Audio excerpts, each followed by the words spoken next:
Very good morning. Today our topic is frequency distribution.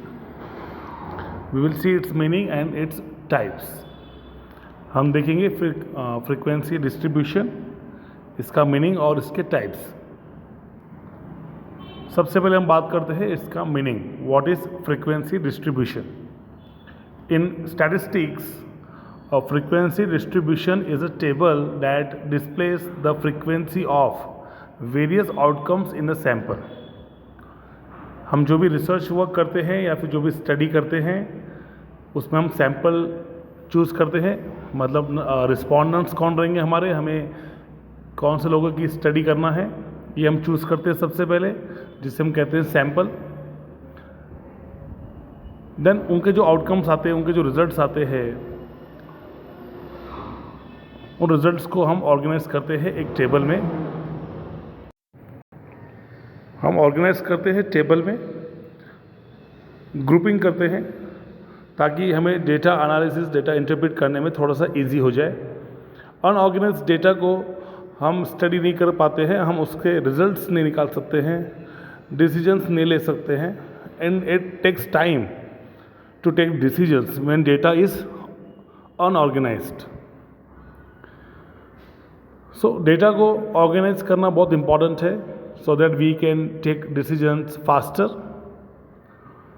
For example, अगर हम study कर रहे हैं कि लोगों की इनकम क्या है या फिर डेली इनकम की हम स्टडी कर रहे हैं, तो हमारा सैम्पल साइज़ है फॉर एग्ज़ाम्पल 10.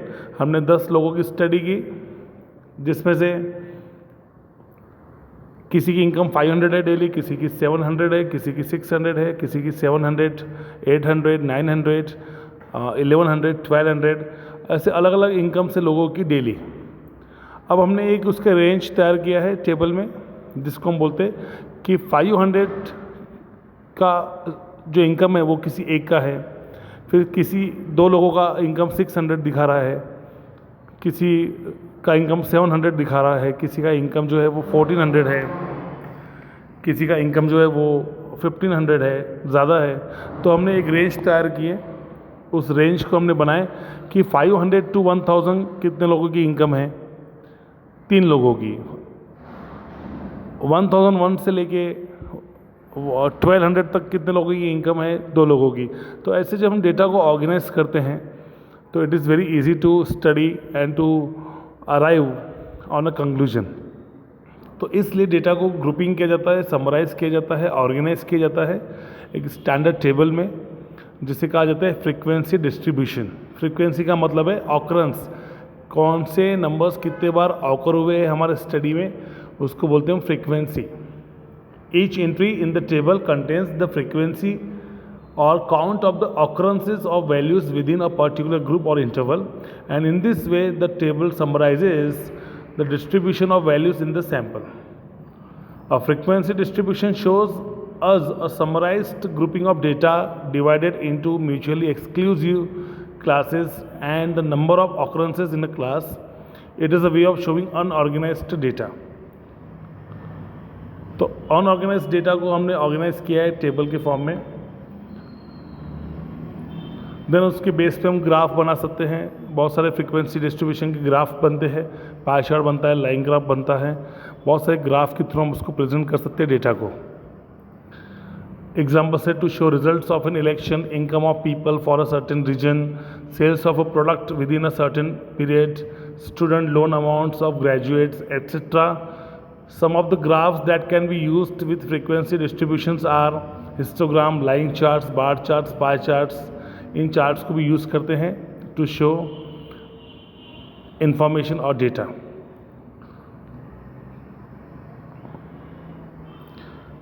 एक होता है रिलेटिव फ्रीक्वेंसी डिस्ट्रीब्यूशन, जिसका मीनिंग है a frequency distribution where each of the class frequencies is divided by the total number of observations.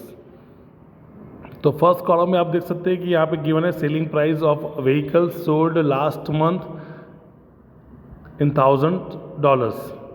Second column है फ्रीक्वेंसी, थर्ड है रिलेटिव फ्रीक्वेंसी, और वो कैसे निकाला गया है फोर्थ कॉलम में आपको दिखेगा कि it was calculated on the basis of a certain formula.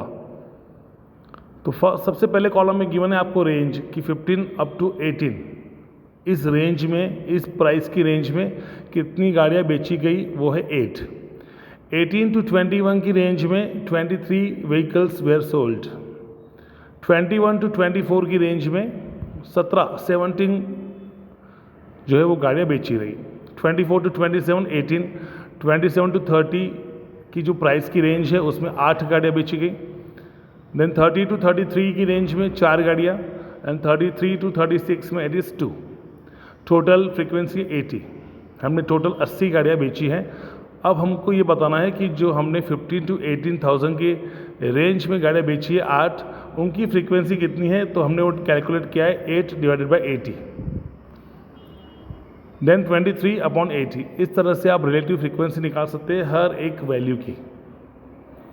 तो एक ये मेथड है जो हम यूज़ करते हैं for frequency distribution. Another is cumulative frequency distribution. Technically, a cumulative frequency distribution, it is the sum of the class and all classes below it in a frequency distribution. All that means is you are adding up a value and all the values that came before it. यहाँ पे आप देख सकते हैं सबसे पहला जो column है, again it is selling price of vehicle sold last month. Frequency है उसकी जो हमने पिछले स्लाइड में देखी।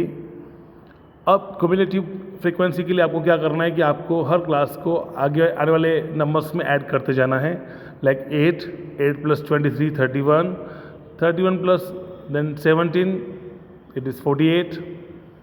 तो ऐसे करते करते आपको ऐड करना है up to the last number. तो एक ये तरीका होता है फ्रीक्वेंसी डिस्ट्रीब्यूशन का, और एक है रिलेटिव फ्रीक्वेंसी डिस्ट्रीब्यूशन जो हमने इसके पहले डिस्कस किया। कुछ एडवांटेजेस और लिमिटेशंस भी होते हैं फ्रीक्वेंसी डिस्ट्रीब्यूशन के। Condense and summarise large amounts of data in useful format. जैसे मैंने आपको बताया कि बहुत सारा डेटा जो है वो हम एक ऑर्गेनाइज्ड तरीके से रख सकते हैं, एक अच्छे फॉर्मेट में रख सकते हैं, so that we can study it in a simple way and we can take decisions, we can proceed on our research work. Describe all variable types.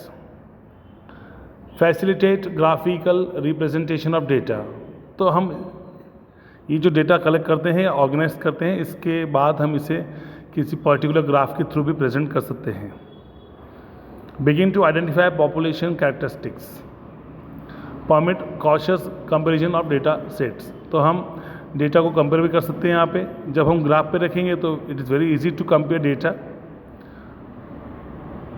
तो ये कुछ एडवांटेजेस भी है और लिमिटेशंस भी है फ्रीक्वेंसी डिस्ट्रीब्यूशन के। So in this lecture we discussed the introduction to frequency distribution. In our next video lectures we will discuss some examples, some practical examples based on frequency distribution and its types. Thank you very much.